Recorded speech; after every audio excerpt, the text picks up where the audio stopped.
Well, hey everyone, and welcome to another episode of Doctors Living Deliberately. We're so excited to have you here with us today. And of course, I want to welcome our co-host, Arpita. How are you? I'm good. How are you doing, Michael? I am great and excited to introduce everyone to our guest today. So today we have Dr. Junaid Niazi. He is a board certified internist and pediatrician working as a primary care doctor in the upper Midwest. He's also a physician coach and an entrepreneur. And I'm so excited to introduce him to everyone. How are you, Junaid? Hey, I'm doing great. How are you guys? Doing Good. really well, absolutely. And you and I go way back Way because back. you were one of the coaches in the first physician coaching program that I enrolled in, and I always loved being coached by you. And I will never forget the time that I told you I was thinking about becoming a physician coach. Arpita, this is 100% true. Junaid must have stayed on this call an extra 30 to 45 minutes to give me all the details, everything I needed to know. He is so genuine and so genuinely interested in this space and just physician wellness. And so that's why I just, when we were creating this podcast, I knew I wanted to have him here with us. So anyway, welcome, Well, Junaid. well, thank you, and thank you for those kind words. I had to drag another guy into the world of physician coaching, so Yes, for sure. maybe There maybe is a little self-interest there too. There's nothing well, wrong with that. not at all. Not at all. So why don't you tell us a little bit about your own coaching journey? How did you find coaching? Yeah, well, I was if you go back to late 2019, early 2020, I was pretty enmeshed in the physician financial blogosphere, like the white coat investors, the passive income MDs, the physician philosophers, etc. And I started to see a lot of those folks start referencing coaching. And at first I thought this was just sort of like Tony Robbins, rah, rah, rah, woo woo kind of stuff. And I wasn't really that interested. So I just sort of ignored it. But then it kept coming up and kept coming up. And all the people that were doing really cool things in their lives kept referencing coaching and mindset work. And a couple of names kept coming up within those circles. And so I started exploring it, came across the Life Coach School podcast by Brooke Castillo and started listening to some of that. And then learned about Sunny Smith, who runs Empowering, Dr. Sunny Smith, who runs Empowering Women Physicians. And I was pretty intrigued. I started doing some self coaching, some thought downloads, and I was like, oh man, this is actually kind of useful. If you write your thoughts and your feelings down, you start to discover things about yourself. And I decided I wanted to actually find a coach, and I wanted to find a physician coach. And I spent like the next several months just striking out left and right because all the physician coaches I found were women physicians who only coached other women physicians. And I would reach out and ask them, and they'd say, sorry, we only coach other women physicians. Try this person. And I just kept trying person after person. And I occasionally get redirected to someone who, a male physician who has the label of a coach, but doesn't really do any sort of thought work, more sort of action line consulting type work. So that's not what I was looking for. And then I joined the Leverage and Growth Accelerators, a group run by Dr. Peter Kim and Dr. Pranay Parikh. And Sunny had opened in there. Dr. Sunny Smith had said, "Hey, anyone can join my Empowering Women Physician." So I emailed her and I said, "Hey, I've been looking for a physician coach, and you said it's open to anybody, and the name is for women physicians. Can I join?"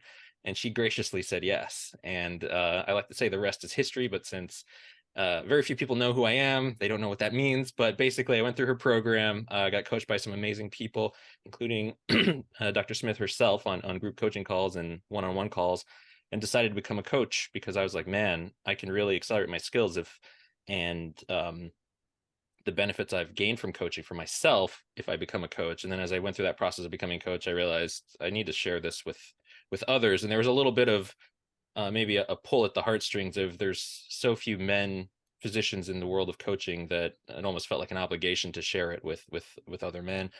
I came across Dr. Jimmy Turner, the physician philosopher, who had also found coaching, and we were in the same cohort training to be physicians, and started training and started coaching in his program, the Alpha Coaching Experience, which is where I met you, Michael. And I was just coaching physicians one-on-one initially, and then I was later able to transition to sort of my own group coaching model from there. Good. Awesome. So tell me what made you you kind of touched on it a little bit, but Yeah. you heard about coaching from all the different programs and the other things that you had become a part of that weren't necessarily coaching, but why did you feel like you needed coaching for yourself specifically? What was the breaking point in a sense? Yeah, that's a great question. I think it was looking at my life on paper. It seemed like I had sort of all my ducks in a row and everything should have been hunky-dory and life should have been amazing. And there were just parts of it that didn't feel that way. And I didn't really know why. And I think maybe prior to coaching, I was like, if I just check all these boxes, if I become an attending, if I get married, if I have kids, if I do this, and that, I will be successful and I will be fulfilled. And I got to the end of that life to-do list, and I was like, well, this still doesn't feel fulfilling in any way. And I started to wonder why. And I kind of got caught up with that financial independence, retire early movement. And that was kind of the goal there, is if I just put the work in the early years, then I can just sort of pull the cord and escape later. And I realized I didn't really want to escape from something that I enjoy doing. So what about what I was doing was I not enjoying that made me want to even consider that? And I started to explore that a little bit. And that sort of illuminated for me all these areas where my thoughts about the facts and circumstances of my life were really driving the actions I was taking, which is why I was feeling sort of unfulfilled. Yeah, it sounds familiar to me. Yeah, you guys might have come across that once or twice. Your story and my story are essentially the same. I mean, that is exactly what brought me to coaching as well. And I think it is the story for so many physicians, and in particular, I'm going to go out on a limb and say male physicians. And why do you think it is that male physicians, why do you think this happens so commonly for us? Well, I think it's, a lot of it is sort of sociocultural, what's been modeled for us, what's been ingrained in us. And that's you should be successful. You should work hard. If you do the hard work, you will be rewarded on the back end. And, a lot of that isn't always true. And as you start to explore that, or, for a lot of physicians, think early days of the pandemic, when a recession-proof job was suddenly, found tons of physicians at the onset of a infectious disease, not employed and not caring for patients, which I never thought I would see. That was really eye-opening. But I think a lot of men, this is not emphasized. We're told to just compartmentalize, bury this deep, and forge on. And to a degree, I mean, I'm still pretty darn good at compartmentalizing, and I have to be really intentional. And it has its uses. I won't say it doesn't have its uses, but I have to be really intentional on pausing and intentionally sort of exploring those thoughts and doing that journaling, or just that sort of self-reflection. And like the title of your podcast, Doctors Living Deliberately. If you want to live deliberately, you have to go with intention, and that means where are you putting your time and your focus. And so many of us are told we have to keep up with the Joneses and hit these milestones as these sort of tangible achievements, when really it's about enjoying that journey to get to those things, as well as just enjoy the other aspects of life, right? Like, we were joking before we started recording about kids being in school and such. And, I love my kids dearly. I love having my kids. But when I think about like school and stuff like that, and if I don't check myself, I start thinking about all the negatives. Oh gosh, like vacation is going to be so much harder to take now, versus like, how cool is it that my kid is like learning to read and doing this and that, and I get to help shape his personality, and he's a little jokester, and my daughter, and learning potty training, all that kind of stuff. Like when you stop and think about those things, it's just like amazing what we get to do in life and the experiences we get to have. But this is a really long tangent. I am sorry. But the folks, I think for especially for men, we're just told like you have to achieve X and you need to get there, and there's no focus on that journey there. I think what I can pull out of this, and just even Yeah. reflecting on Good my own, luck. what do you mean? Good luck pulling something out of that. Well, because my husband went through coaching as well, and he's a physician as well. And so when he did that, I think what he reflected to me later was that I remember it specifically right before COVID, was that he felt he had this huge weight, this huge burden to supply or provide for the family and be the primary breadwinner. Not that I wasn't doing anything, I had my own suitcase that I had to unpack about all that. But so that burden of this weight that I have to keep doing anything kind of gave that tunnel vision that I have to keep doing it so I can reach that end goal, and not being able to recognize all the things that you're missing on the way. And so part of it, and I think part of the reflection and part of the growth, was recognizing that we don't really always have to have that goal specifically. And also, even if we do have that goal, how do we do it so that we're enjoying the process along the way? How do we enjoy that ride? And it might mean that it's not reached at the same time, but does it really matter? Right. And so there's so many different pieces of this that our brain just goes into the automatic thought processes of we have to do it, we have to do it, we have to do it. And it doesn't allow us to think outside of that box. So from his perspective, from a male, and I mean, I get what you're saying. This is male perspective, because in a traditional home, it's the primary breadwinner. It could be male, it could be female, it could be whoever. But that's I think the burden that falls on that person, that they might be getting stuck in that routine or that kind of automatic behavior. But no, totally. Yeah. Now, one of the things that you really enjoy coaching on is charting. And so where along your coaching path did that become a passion of yours? And tell us a little bit about how you've integrated that into coaching now. Yeah, well, it's it's one of those things I didn't recognize in myself as sort of being good at charting. But it was something I really had to get intentional about after I started my first job, because my wife is a pediatrician outpatient as well, and we'd spend our evenings and our weekends just clacking away at our keyboards, and that was before we had kids. And so I realized something had to change. So I got really intentional about, hey, how can I develop systems and efficiency? So I actually worked on sort of the action line side of things first and figured that out, which took years. And then later, after I discovered coaching, I realized, oh man, if I had focused on my mindset about charting, that would have accelerated my journey like tremendously. But I also was able to recognize and have some gratitude for the fact that there were some mindset shifts that I had made without realizing it or recognizing it along the way.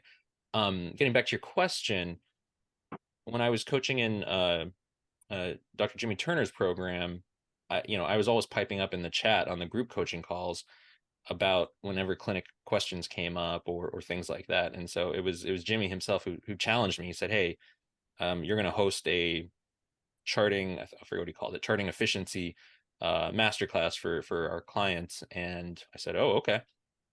And I prepped for that and I did that, and I had a ton of fun with it. And then the folks who actually attended that, I think had a lot of benefit. And I was like, oh, good, I'm glad.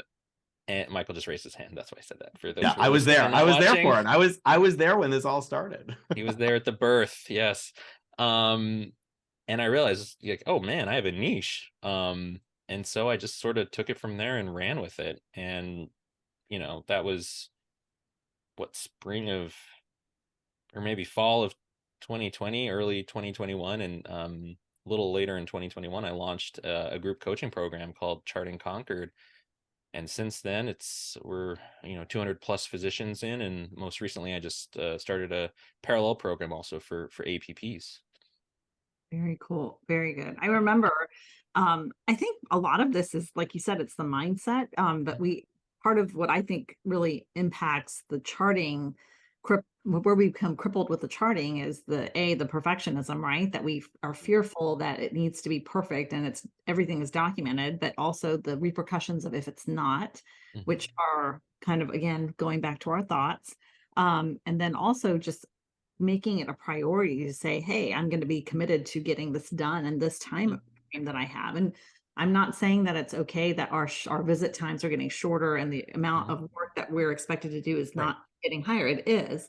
But how would you tell your clients, what are some tips that you can give them with how you can actually make it so it's more efficient, that you can get your charting done in between while you're seeing the patients, or in between the next one? What are some of the tips that you give? Right. And right before I jump into those tips, I just want to say you're spot on with that. It is the fact that for so many of us, charting has become a sort of an afterthought of our clinic day. And then we leave it for some other time, but then it just sort of gnaws away at us and our souls, and uh impacts how we show up in the rest of our lives, really.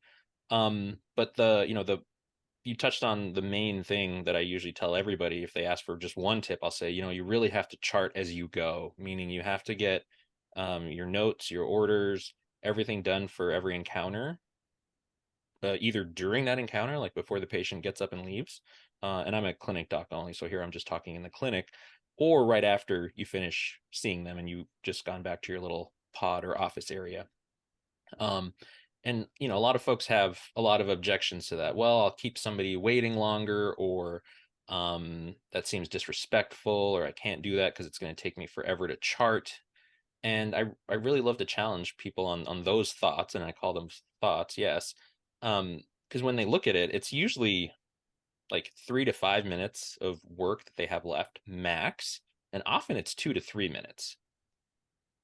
And if you can put in 2 to 3 minutes now, you can go to your next encounter completely unencumbered by any other residue from your prior visits, right? So I'm not worrying when I go see patient number 10, which patient had that heart murmur? Oh gosh, like where was that rash? Which leg was amputated? Like I better get that right in my note. Like I'm not worrying about any of that, because if you haven't documented that, whether you know it or not, you're keeping that somewhere in your working memory, and it is siphoning off your bandwidth to be fully present for the patient in front of you. So I usually tell those people it's actually disrespectful to bring everybody else's baggage along with you to your next patient encounter. And when you save your chart for later in the day, and now you have to go and try to access your memory and pull forth all those details, it takes you way longer. Plus, your brain is just more tired at the end of the day. So if you can get everything done in one nice little package, you're going to move so much faster. Yeah, Um, I want to just say, with you talking about that, I remember, I don't know if this was a good incentive, but for me, my incentive was, if I don't do it right now, in 2 hours, I'm not going to remember which ear had the infection. right. Right. And so for me, that was the incentive, the fear of, I'm going to make more mistakes if I don't do it right now. And so I think that's where you kind of have to reframe that we are perfectionists. And maybe part of it is that you're not able to reach your max potential when you're not doing it right away. Yeah, that's, you can tap in, I guess, the perfectionistic argument from that angle, but that I don't want to like ebb that on and encourage perfectionism, because I think it shows up so much in everything we do already. I'll also, because I do find also that charting issues come up all the time when I'm coaching physicians. And one of the objections that you just brought up was, I'm going to keep somebody waiting.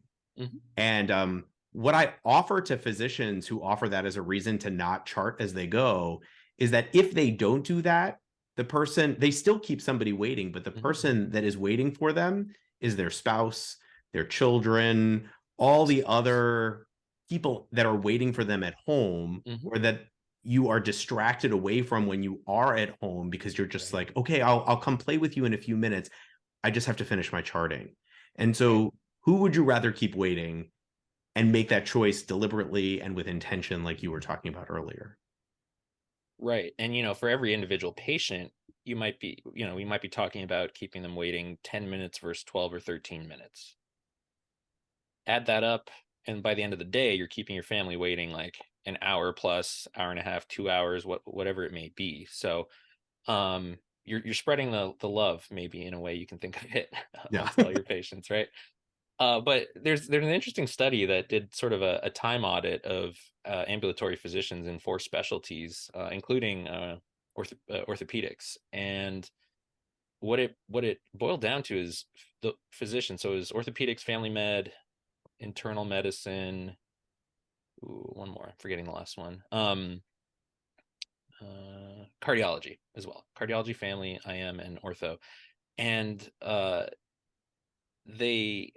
when you averaged out all the time they spent doing various tasks, like people followed them with a stopwatch and a clipboard, physicians were spending 27% of their time seeing their patients and the other 73% of the time on like bureaucratic tasks, which is usually proving that you saw the patient for that 27% of the time.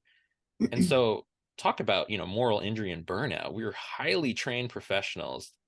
We've put in hours, sweat, blood, tears. Society has invested lots of money in us as well to become physicians, and we're spending barely a quarter of our time actually doing the thing we were trained to do. And that's, this is one of the biggest drivers of and I call it burnout. In the literature it's called burnout. I know some people get a little caught up with that and say it is moral injury, and I get the point they're making there. Moral injury is a system problem that's being sort of done to us, versus burnout sometimes can be seen as victim blaming. But even the good people that are fighting the good fight in other institutions and in academics and in the literature refer to it as burnout. So I will, if you hear me refer to it as burnout, that's why. Yeah, I think you asked for 3 tips, so I can give you a couple others. These will be a little shorter. So another one I'd really like to help physicians with, especially like in basket, is touch everything once. And what I used to do that made me feel really productive and get nothing done was I'd click on every little item in my in basket to like mentally triage it. And and then I'd right click on it and mark as new because I hadn't taken any action. And then I'd go through and finish doing all of that. And I'd probably start over because I forgot, because, there was 30 things I just clicked on.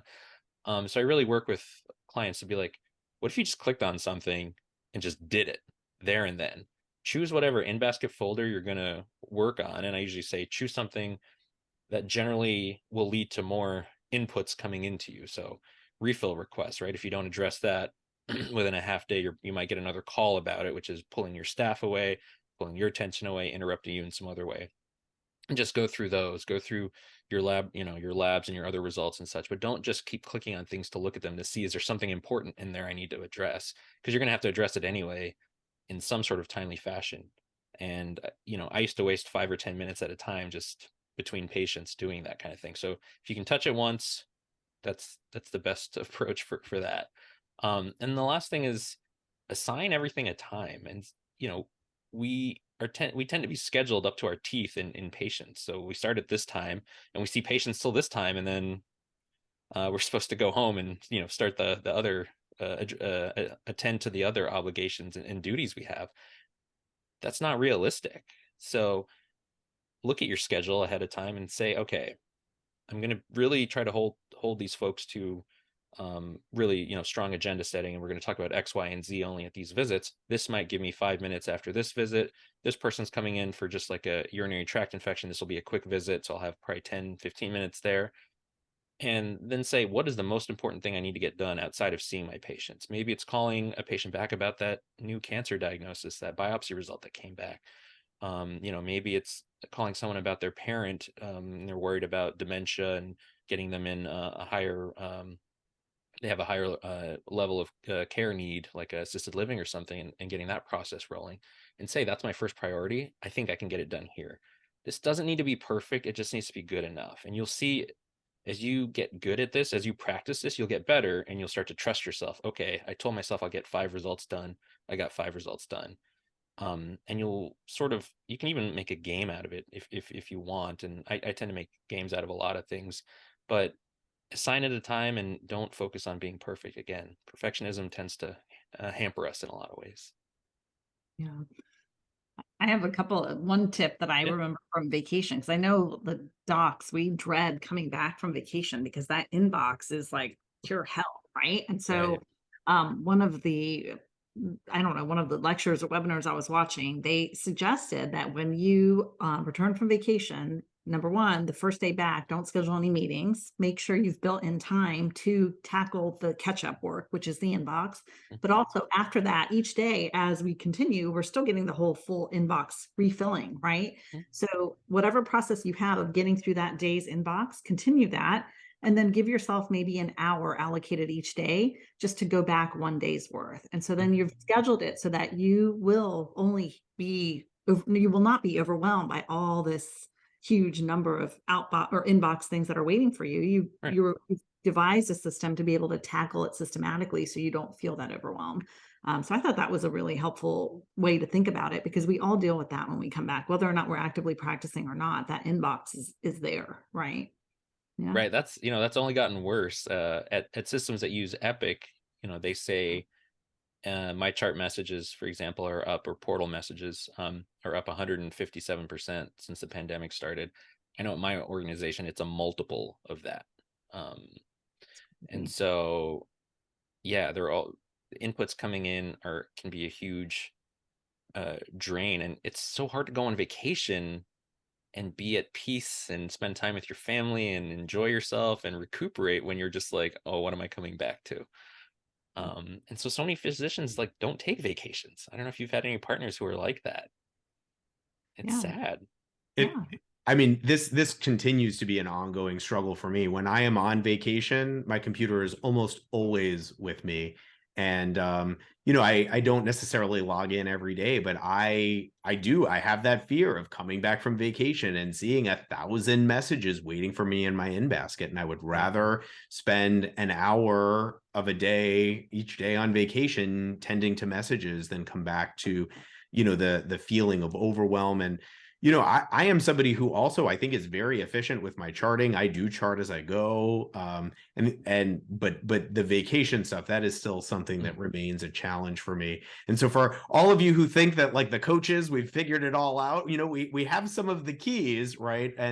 But it's all ongoing work. Right. And I'll offer one other thing that I think is super important. We talk about celebrating wins here all the time. And so if you're charting as you go and you get to the end of the day and your last patient is at 5 p.m. and you get through the end of that last patient and you close your chart as they walk out the door and check out, make sure you celebrate the win. The fact that you've closed all your charts for the day, you're done with all of your charting. That's a huge win. And don't forget to take a minute to celebrate that win, because that will encourage you to keep going. Yeah, no, it's in my program, I send clients a workbook, and the last 2 pages are a bingo card related to charting. And then depending on, if you get a straight line or an X or a blackout on the card, I have suggested celebrations you should do. So I'm totally all about that celebrating. Cool. Well, Junaid, I think these have been some amazing tips, very helpful for our audience today. I want to thank you for joining us. Tell our audience a little bit about how they can learn more about your programs and what you have to offer. Yeah, so my program is called Charting Conquered, and it is a hybrid online course and group coaching program. So there's some online modules you can go through that cover a lot of these topics. We cover, a lot of clinic workflow issues, like how to best practices for getting through your notes, best practices for charting as you go in basket. But also we talk about perfectionism, imposterism, your value as a physician, all those sorts of other topics that we really don't have any other venue for talking about. But the real power, I think, comes in the group coaching calls. And what I love about group coaching calls is that you can benefit even if you're not getting coached. And so I think there's this funny thing that happens when there's just 1 degree of separation between an issue that you're facing and your interpretation of it. You're like harnessing different parts of your brain. And let me be a little clearer about that. So if I'm struggling with something in clinic, I'm usually so wrapped up in the story about it, like, oh, I can't believe this is happening to me, or so-and-so did this, or the politics of this, or just, I'm not going to be able to navigate this. Whereas if you hear somebody else like getting coached about it or talking about it, you're starting to tap into your prefrontal cortex a little bit more and trying to, really do the physician work. Like, how can I solve this problem for this person? And then you start coming up with ideas that apply to the person being coached, and then you realize, oh my gosh, that can totally apply to me.